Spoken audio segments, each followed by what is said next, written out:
Olá pessoal, tudo bem? Nesse vídeo eu vou falar um pouco do que eu falei no vídeo anterior sobre redação. Na verdade, a aula de hoje é um pouco sobre a argumentação por dados estatísticos e também estudos concretos. Então, pessoal, nesse vídeo de tutorial, nós temos que entender que a redação não é difícil. Apenas nós precisamos ter a técnica adequada e também precisamos ter algum tipo de informação, algum tipo de leitura para que possamos escrever. Tá? E a arte de escrever é também a arte de ler. Quem escreve bem também lê, também costuma se informar, costuma estar bem inteirado sobre as notícias de modo geral, informações, não importa. Então nós temos aqui, ó, o que é, na verdade, né, o que nós podemos falar sobre dados estatísticos. No vídeo anterior eu falei sobre os 10 temas de redação da CESP, UNB, Sebrasp. Hoje eu vou tratar sobre a informação dentro de um texto. Na verdade, eu até falei sobre a introdução com dado estatístico. É claro que eu posso utilizar uma introdução com dado estatístico. Não é muito comum, né, mas é bem-vindo da mesma forma. Eu posso chamar o dado estatístico de um argumento de autoridade. Eu posso também começar uma redação com um argumento de autoridade, sem nenhum dado estatístico. É isso que a maioria faz, né? Mas muitos gostam também de começar uma redação com uma divisão, né? Aquele há duas maneiras, né? Então você sempre pode utilizar a introdução da melhor forma possível. Mas hoje eu quero de repente falar sobre o desenvolvimento, porque a argumentação, quando eu falo aqui, ó, a argumentação é desenvolver. Quando eu falo argumentação, estou falando de desenvolvimento. E a argumentação aqui, olha aqui, ó, por dados estatísticos ou estudo concreto. O que é o estudo concreto? É a mesma coisa que dado estatístico, é o estudo real. Concreto é real, né? Aquilo que é real. Então, se eu trabalho com estudo concreto, eu não estou mentindo, eu não estou falando abobrinhas, não é isso? Eu estou escrevendo aquilo que é verdadeiro ou semelhante à verdade, né? Então eu posso trabalhar também com verossimilhança, que é aquilo que se assemelha à verdade. Então, quando eu utilizo o dado estatístico, eu estou defendendo a minha opinião através de dados que são estatísticas ou aquilo que é também utilizado para reforçar a tese principal da redação. Defender é reforçar. Se você vai escrever alguma ideia no seu texto, você precisa ter embasamento, você precisa sempre estar reafirmando aquilo que você escreve. Você não pode escrever e deixar jogado, né? Ninguém escreve assim. Então você precisa escrever, né? Você, na verdade, na introdução você vai apresentar a sua tese principal. Já falei também isso no vídeo anterior, né? Sobre estrutura de redação e principalmente sobre introdução, né? Sobre os tópicos frasais. Na introdução você vai apresentar a sua tese, né? A sua tese principal, a sua ideia principal que você vai defender e depois você vai defendendo ao longo dos parágrafos da argumentação. Né? Você vai argumentando com outras ideias que são ideias secundárias, com outras teses. Né? Eu também tenho outras teses no desenvolvimento, eu não tenho só uma tese. E aqui nós temos um tema que caiu na Sebrasp no ano de 2021, chamado feminicídios.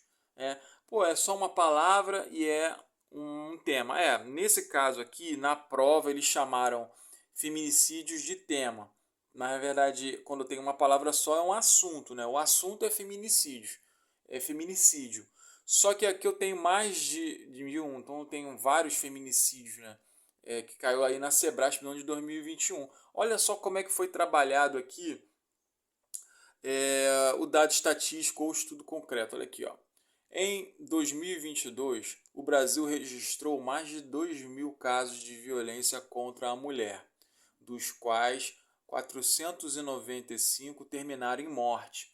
A estatística pertence a um levantamento da Rede de Proteção Elas Vivem, dados que não se calam, divulgado no boletim do Centro de Estudos de Segurança e Cidadania. Ponto. Terminou aqui, tá? Então aqui eu tenho o dado estatístico. Mas como que eu elaboro? Eu elaboro utilizando os dados que são reais. Se eu não sei o número exato, aqui existe um número exato. O que, que eu fiz? Eu omiti esse número exato para mostrar para vocês que eu posso trabalhar com aquilo que se assemelha à verdade. Não precisa ser um número exato. É claro que eu não poderia falar que existem menos de 1.000 casos. Eu vou jogar para mais de 2.000 casos, porque o número é um pouco mais elevado. São mais de 2.000 casos. Tá? E ficou bem bacana, né, essa minha maneira de apresentar o dado estatístico. Seria, por exemplo, né, um desenvolvimento da prova da Sebrasp 2021, né, com esse tema aí. Tá? Então, ficaria dessa maneira. Mas vamos ver aqui, esse, por exemplo, que caiu aqui, ó, na CESP no ano de 2015. Olha só, tema: drogas ilícitas na sociedade contemporânea. Tá? Então, a CESP aqui, ela trabalha novamente com a ideia de contemporaneidade, com aquilo que é atual, né? As atualidades, né? O pessoal gosta de chamar assim, atualidade. E como é que eu trabalho? Eu trabalho dentro de um dado, né? Aqui é um dado mais exato. Feito isso, o que, que acontece? Eu vou argumentando, eu vou trabalhando, vou desenvolvendo esse tema, né, essa abordagem dentro da minha argumentação. Olha aqui, ó. Eu usei aqui uma conjunção conformativa, né? É também uma oração subordinada adverbial conformativa. Olha aqui, ó. Conforme o estudo, vírgula, 67,5% dos estudantes cariocas já consumiram bebidas alcoólicas e 26% já fumaram cigarros comuns. Aqui um ponto continuativo, abre aspas agora, ó. O grande problema é a droga lícita. O que acontece, gente? Droga lícita, nenhuma droga é permitida, né? Quando falo de lícito, eu quero dizer que é permitido. O que é a droga lícita que ele está falando? É álcool, é cigarro, né? Também são drogas, né? Fazem mal à saúde. Com todo respeito, né? A quem fuma ou a quem bebe no seu final de semana, não é nessa maneira que eu estou falando aqui nesse parágrafo, tá?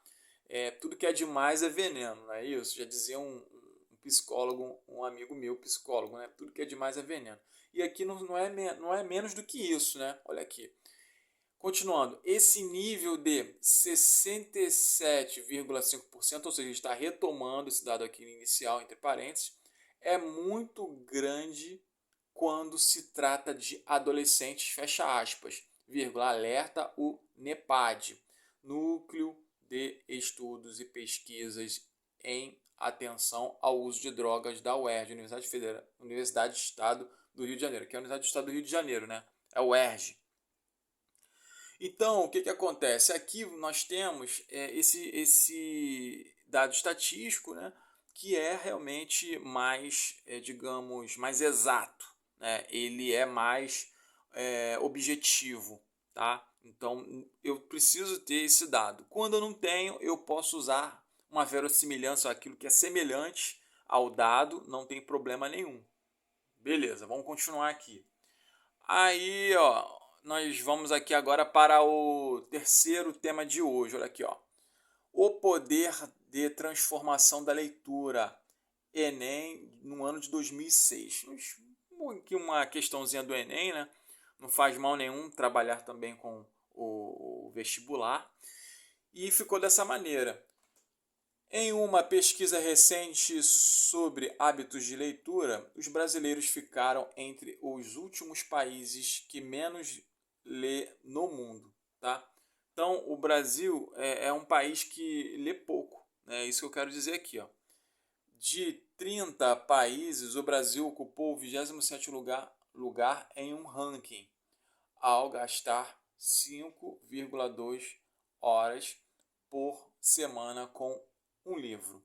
Os argentinos vizinhos ficaram em 18º lugar. Constata-se, desse modo, a necessidade urgente de uma mudança para essa realidade, a fim de que o cidadão apure seu senso crítico e sua visão do mundo e das coisas. Ponto final aqui desse parágrafo, que é um dado estatístico, né? É um estudo concreto sobre o poder de transformação da leitura. Tá? Então, não é difícil escrever, está ao alcance de todos. Tá? Então, basta nós mudarmos esse panorama para que tudo melhore. Continuando a nossa aula de hoje, né, nosso vídeo tutorial de aulas, né? Eu gosto de falar vídeo tutorial de aulas. Olha aqui, ó. O tema: o poder da transformação da leitura, Enem 2006. Então nós temos aí mais uma vez um estudo concreto, um estudo real, né, sobre o poder de transformação da leitura. É um dado estatístico também, tá? É a mesma coisa, ó. Como é que ficou? Ficou assim, ó. Em uma pesquisa recente sobre hábitos de leitura, os brasileiros ficaram entre os países que menos leem no mundo. Ponto continuativo. De 30 países, o Brasil ocupou o 27º lugar em um ranking ao gastar 5,2 horas por semana com um livro. Ponto continuativo. Os argentinos vizinhos ficaram em 18º lugar. Ponto continuativo agora terminando. Constata-se, desse modo, a necessidade urgente de uma mudança para essa realidade, a fim de que o cidadão apure seu senso crítico e sua visão do mundo e das coisas. Ponto final. Então nós fechamos aí o vídeo de hoje. E fica bem claro o uso do dado estatístico, fica bem claro como escrever bem, como utilizar uma informação de maneira segura. Se você não sabe a informação, eu vou aqui ressaltar essa observação. Você não vai colocar o dado correto e nem a instituição. Você pode falar a instituição, os centros de pesquisa ou o centro de pesquisa. Você pode omitir essa informação. Você não precisa escrever errado. Você vai utilizar uma verossimilhança, algo que é parecido com a realidade. Você vai resumir, né? Você vai, de maneira indireta, tratar, apontar aquela instituição ou aquele dado. Né? O dado é importante num reforço de uma redação. Quando nós utilizamos uma informação com o dado, nós conseguimos convencer. O convencimento, o poder do convencimento aumenta. Tá? Então fica melhor, na minha opinião, essa é a informação que eu estou levando, nós convencermos através de um dado estatístico. É claro que reforçando aquilo que eu falei no início, quando você, na introdução, você cita com uma atualidade, é bem bacana, utilizando um filme, utilizando uma peça, utilizando um quadro artístico, trabalhando com as artes cênicas também, não tem problema nenhum. E aí você, no desenvolvimento, você utiliza 2 parágrafos, um deles pode ser o dado estatístico. Você não precisa fazer sua redação toda e nem deve, né? Eu quero também frisar, com dado estatístico. O dado estatístico você pode usar num parágrafo, pode ser o primeiro, pode ser a introdução, pode ser o desenvolvimento, né? O primeiro desenvolvimento, o segundo desenvolvimento, ou até mesmo a conclusão também pode ter o dado estatístico, desde que você não fuja do tema e nem queira escrever além daquilo que você mesmo estabeleceu, que conclusão é o encerramento do seu texto. Tudo bem? Joinha, belezinha? Para quem tem dúvida, para quem quer questionar, para quem tem alguma informação válida, bacana, para os vídeos que eu estou criando, os meus vídeos tutoriais sobre redação, eu assim deixo o comentário para vocês falarem, para vocês questionarem, para vocês dizerem aí se vocês gostaram ou não do vídeo, tá bom? Joinha, belezinha? Muito obrigado pela sua atenção e até o próximo vídeo.